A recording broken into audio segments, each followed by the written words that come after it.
जय हिंद दोस्तों, welcome back to our YouTube channel फेसिंग। देखिए हम लोग प्रॉफिट एंड लॉस पढ़ रहे थे और उसी में आगे बढ़ते हैं और एक और अगले टाइप का क्वेश्चन करते हैं। देखिए क्वेश्चन लिखा हुआ है, इसको हम लोग सॉल्व करें।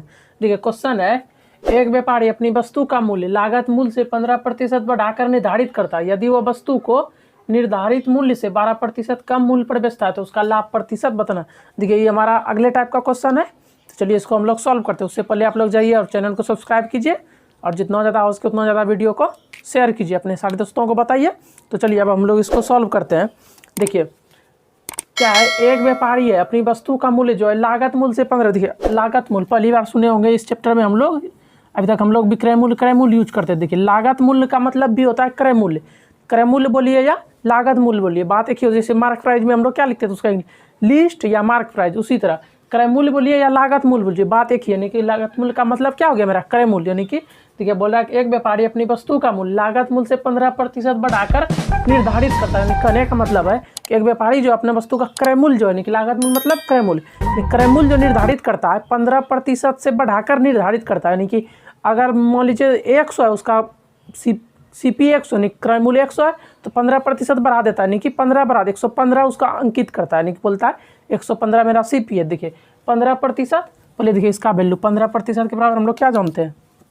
देखिए परसेंटेज में ये सब हम लोग पढ़ लिए 15%। तो देखिए 15% के बराबर होता है 3/20। इसमें किसी को अगर प्रॉब्लम हो रहा है परसेंटेज का बेसिक क्लास देख लीजिए, आपका सारा प्रॉब्लम खत्म हो जाएगा इससे रिलेटेड। तो देखिए 15% के बराबर 3/20। अब देखिए अब क्वेश्चन जो बोल रहा है हम लोग उससे सॉल्व करेंगे। तो हम लोग अभी तक तो इसका वैल्यू सिर्फ लिखें। अब देखिए आगे, एक व्यापारी अपनी वस्तु का मूल्य लागत मूल्य से 15% बढ़ाकर निर्धारित करता है। देखिए यहाँ देखिए लागत मूल्य से, हम लोग परसेंटेज में ही पढ़े थे, जिसका जिससे का के की जिसमें भी वो हमेशा होता था क्या, नीचे, यानी कि क्रय मूल्य। यानी कि क्रय मूल्य का लागत मूल्य का मतलब क्रय मूल्य, यानी कि से, यानी कि नीचे जो भी हो वो मेरा क्या है, क्रय मूल्य। यानी कि लागत मूल्य से बोला है, यानी कि लागत मूल्य या क्रय मूल्य, कि क्रय मूल्य से 15% बढ़ाकर, यानी कि क्रय मूल्य मेरा क्या हो जाएगा, नीचे जो वैल्यू हो, नीचे मेरा क्या है देखिए 20, यानी कि CP मेरा यहाँ क्या होगा, CP के बराबर क्या होगा आपका 20। अब देखिए CP बराबर 20 हो गया। आप बोल रहा है 15% बढ़ाकर निर्धारित करता है। देखिए निर्धारित करता है, यानी आप जैसे कोई भी सामान खरीदते हैं उसमें क्या लिखा रहता है, MRP 100 200 जो भी हो MRP, यानी कि देखिए 15% बढ़ाकर निर्धारित करता है। यानी कि जो भी निर्धारित करेगा ना तो CP पे करेगा, ना ही SP पे करेगा, किस पे करेगा, MP, यानी कि MRP पे करता है। यानी कि आपको जो निर्धारित करता है यानी CP, मान लीजिए जैसे मार्कर जैसे मान लेते हैं 50 का है, ठीक है, लेकिन इस पे जो मार्क अंकित है MRP बोल रहा है 100, तो MRP किस जो भी अंकित किया जाता है किस पे, MRP पे। यानी कि देखिए CP मेरा 20 है तो MP, देखिए MP यानी कि मार्क प्राइस या MRP जिसको आप लोग बोलते हैं MP।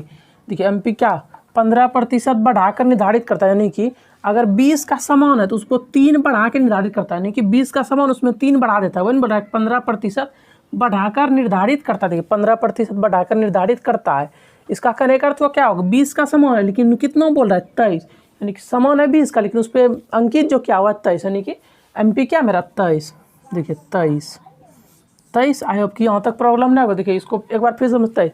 देखिए 15% बढ़ाकर निर्धारित करता, मतलब निर्धारित जब भी होगा तो MP पे होगा, यानी कि जो आपका मार्क बोलिए या लिस्ट बोलिए जो भी बोलिए, MRP जिसको बोलते हैं हम लोग नॉर्मल, यानी कि निर्धारित जब भी क्या जाएगा वो MP पे, ना तो CP पे ना SP पे क्या जाएगा।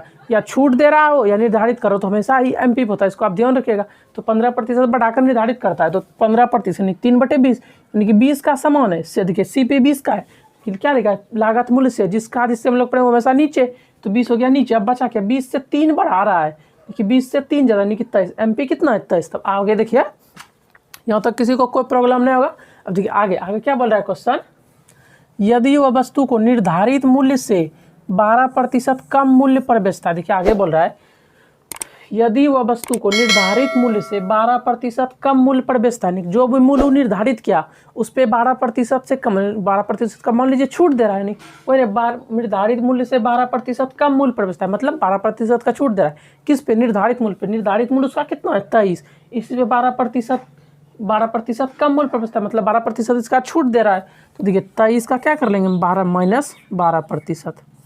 तो देखिए 23 का 12% पहले आप निकाल लेंगे, कितना होगा, देखिए 23 गुना 12%, तो 12/100। तो अब देखिए इसको गुना करेंगे, 23 गुना 2 46 का 6 बच गया 4, 28 और 4 27 यानी कि 276/100, तो बराबर में क्या आ गया 2.76। देखिए इसको हम लोग ऐसे भी कर सकते थे, 12% के बराबर वैल्यू लिख देते 801/3 यानी कि 25/3, उसे भी हो जाता। या ऐसे कीजिए कोई, अब देखिए अब कितना का छूट 2.76 का छूट, यानी कि 23 में -2.75 कर देंगे।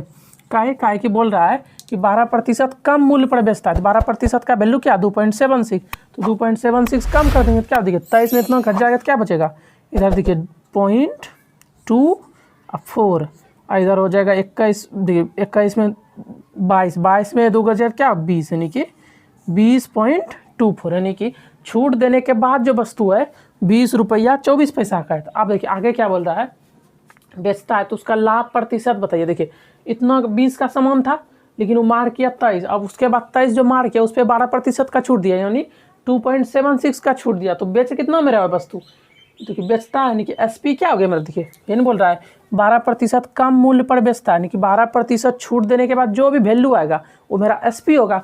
तो एसपी देखिए क्या हो गया, ये 20.25 हो गया मेरा एसपी। तो देखिए अब बोल रहा है कि उसका लाभ प्रतिशत, देखिए 20 का सामान था, 20 का सामान 20.24 में बेच रहे हैं, कितना 0.24 का प्रॉफिट ये हो गया 0.24 का प्रॉफिट। तो लाभ प्रतिशत निकाल देंगे, प्रॉफिट पता है सीपी पता है तो प्रॉफिट परसेंट निकल जाएगा। देखिए प्रॉफिट परसेंट क्या हो जाएगा, अब प्रॉफिट बटे प्रॉफिट 0.24 बटे में सीपी क्या है 20 गुना में 100 अब देखिए दशमलव बुराएंगे तो नीचे 100, दशमलव बुढ़ेगा नीचे आ जाएगा 100, तो 100 से 100 कट जाएगा खत्म। अब देखिए 4 से 6 और 5 तो क्या आ गया 6/5 क्या आ जाएगा वैल्यू 1 पॉइंट, देखिए 1 आ गया बचा 1.20 यानी कि प्रतिशत। तो प्रॉफिट परसेंट जो है मेरा वो कितना है 1.20%। आई होप कि आप लोगों को समझ आया होगा। अगर कहीं प्रॉब्लम है तो आप लोग कमेंट कीजिए, फिर मिलते हैं अगले क्लास में, तब तक के लिए जय हिंद।